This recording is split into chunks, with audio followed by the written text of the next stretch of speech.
ଅଭଦ୍ରାମୀର ସ୍ଥାନ ନାହିଁ।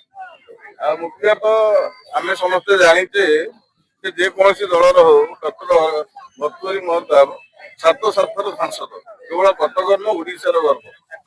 ଅଖିଳ ଭାରତୀୟ ସ୍ତରରେ ଆପଣ ଯେତେ ଇଣ୍ଟେଲେକ୍ଚୁଆଲ ମିଟ୍ର ଅଧ୍ୟକ୍ଷତା କରୁଛନ୍ତି ଆମର ମାନନୀୟ ସେଇଟା ଆମ ସାରା ଓଡ଼ିଶା ପାଇଁ ଓଡ଼ିଆ ଜାତି ପାଇଁ ଗର୍ବ।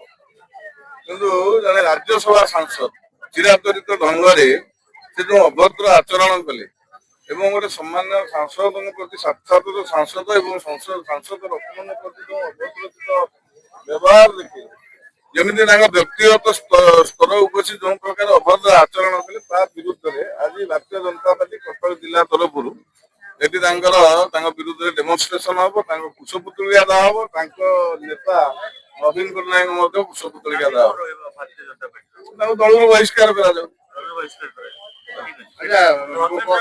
ଇସ୍ତଫା ଦେଇଛନ୍ତି କଣ ରହିବ ପ୍ରତିକ୍ରିୟା? କାରଣ ଯୋଉଭଳି ଭାବରେ ଗୋଟେ ପରିସ୍ଥିତି ସୃଷ୍ଟି ହେଲା, ଦିନେ ଧର୍ମପଦ ବି କୋଣାର୍କର ମୁଣ୍ଡି ମାରିବାକୁ ଯାଇ ସେ ଆତ୍ମଦାହ ମାନେ ଆତ୍ମହତ୍ୟା ହେଇଥିଲା ସମୁଦ୍ର ବକ୍ଷରେ। ତେଣୁକରି ବର୍ତ୍ତମାନ ଯୋଉ ଜେଏନଜି କି ଆକୃଷ୍ଟ କରିବା ପାଇଁ ଯୋଉ ବିଦେଶୀ ଲ୍ୟାବ ଦ୍ଵାରା ଯେମିତି ନେପାଳରେ ହଉଛି ବିଭିନ୍ନ ଦେଶ ମାନଙ୍କରେ ହଉଛି ଯୋଉ ସୁପରିକଳ୍ପିତ ଷଡ଼ଯନ୍ତ୍ର ଭାରତ ବର୍ଷରେ ରଚା ହେଇଥିଲା ଏବଂ ଫୋକସ ଟାର୍ଗେଟ କରାଯାଇଥିଲା ମାନନୀୟ ଶିକ୍ଷାମନ୍ତ୍ରୀ ଧର୍ମେନ୍ଦ୍ର ପ୍ରଧାନ ଦେଶର ସାମୂହିକ ସ୍ୱାର୍ଥ ଦୃଷ୍ଟିରୁ ବୃହତ୍ତର ସ୍ୱାର୍ଥ ଦୃଷ୍ଟିରୁ ଆଜି ଧର୍ମେନ୍ଦ୍ର ପ୍ରଧାନ ତାଙ୍କ ଦାୟିତ୍ୱ ଇସ୍ତଫା ଦେଇଛନ୍ତି ସତ, କିନ୍ତୁ ବିଗତ ଦିନରେ ଏଇ ପ୍ରଧାନମନ୍ତ୍ରୀ ତାଙ୍କୁ ଉଜାଲା ମ୍ୟାନ ବୋଲି କହୁଥିଲେ। ଯୋଉ ଏନ୍ଇପି ଗୋଟେ ଅସମ୍ଭବ ଜିନିଷକୁ ଭାରତ ବର୍ଷରେ ସମ୍ଭବ କରି ଦେଖେଇଥିବା ଲୋକ ହେଲେ ଓଡିଶା ରତ୍ନ ମାନ୍ୟବର ପୂର୍ବତନ କେନ୍ଦ୍ରମନ୍ତ୍ରୀ ଧର୍ମେନ୍ଦ୍ର ପ୍ରଧାନ। ଆଚ୍ଛା ଏଇଟା ଗୋଟେ କଳିଙ୍ଗ ନଗରରେ ଯୋଉ ପାପୁଲି କଟା ଘଟଣା ତାକୁ ନେଇ ଯଦି ଭାରତୀୟ ଜନତା ପାର୍ଟି ଆଜି ଆନ୍ଦୋଳନ କରିବ, ଆଜିର ଦିନରେ ଏ ପରିପ୍ରେକ୍ଷୀରେ ସେ କଥାର ମାନେ କିଛି ନାହିଁ।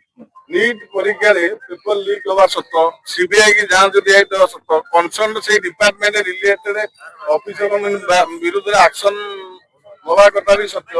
ସେ ଦୃଷ୍ଟିରୁ ମାନନୀୟ ପ୍ରଧାନମନ୍ତ୍ରୀ ସମସ୍ତ ପ୍ରକାର ପଦକ୍ଷେପ ନେଇଛନ୍ତି, ତାପରେ ବି ନିଟ୍ ପରୀକ୍ଷା ହେଇଛି, ରେଜଲ୍ଟ ବାହାରିଛି, ପିଲା ଆଡମିସନ କରି ପଡିଲାଣି। ସେଇ ପୁରୁଣା କଥାକୁ ପର୍ଯ୍ୟାଲୋଚନା କରିବାର ଅର୍ଥ ଏମାନେ ଗୋଟେ ବିଶେଷ କାରଣ ଏବଂ ଦେଶର ଆଭ୍ୟନ୍ତର ଶୃଙ୍ଖଳାକୁ କିଏ କରୁଛନ୍ତି? ବିଦେଶୀ ବିଦେଶ ମାନେ କିଏ କରୁଛନ୍ତି? ସିଏ ତାଙ୍କର 1 ପଏଣ୍ଟ ମୋସନ ଆପଣ ବିଗତ 12 ବର୍ଷ 14 ବର୍ଷ ହେଲାଣି 1 ପଏଣ୍ଟ ଟାର୍ଗେଟ ତାଙ୍କର ମୋଦିଜୀଙ୍କ କାରଣରୁ ସାରା ପୃଥିବୀରେ ଭାରତ ବର୍ଷ ଯୋଉ ଗୋଟେ କି ଫ୍ୟାକ୍ଟର ହେଇକି ଚାଲିଛି ସେଥିରୁ ତାଙ୍କୁ ପ୍ରତିହତ କରିବା ପାଇଁ ଯେମିତି ସୋଭିଏତ ୟୁନିୟନକୁ ବି ମଧ୍ୟ ଟାର୍ଗେଟ କରାଯାଇଥିଲା, ରୁଷକୁ ଖଣ୍ଡ ବିଖଣ୍ଡିତ କରାଯାଇଥିଲା ଯେ ରୁଷ ଆଉ ଶକ୍ତିମାନ ନ ଦେଖାଉ ସମାନ ଜିନିଷ ଭାରତ ବର୍ଷ ଉପରେ ପ୍ରୟୋଗ କରିବାକୁ ଇଣ୍ଟରନ୍ୟାସନାଲ ସ୍ତରରେ ଯୋଉ ଯୋଜନା ହେଇଛି ଓଡିଶା ରାଜନୀତିରେ କିଛି ପ୍ରଭାବ ପଡିବନି।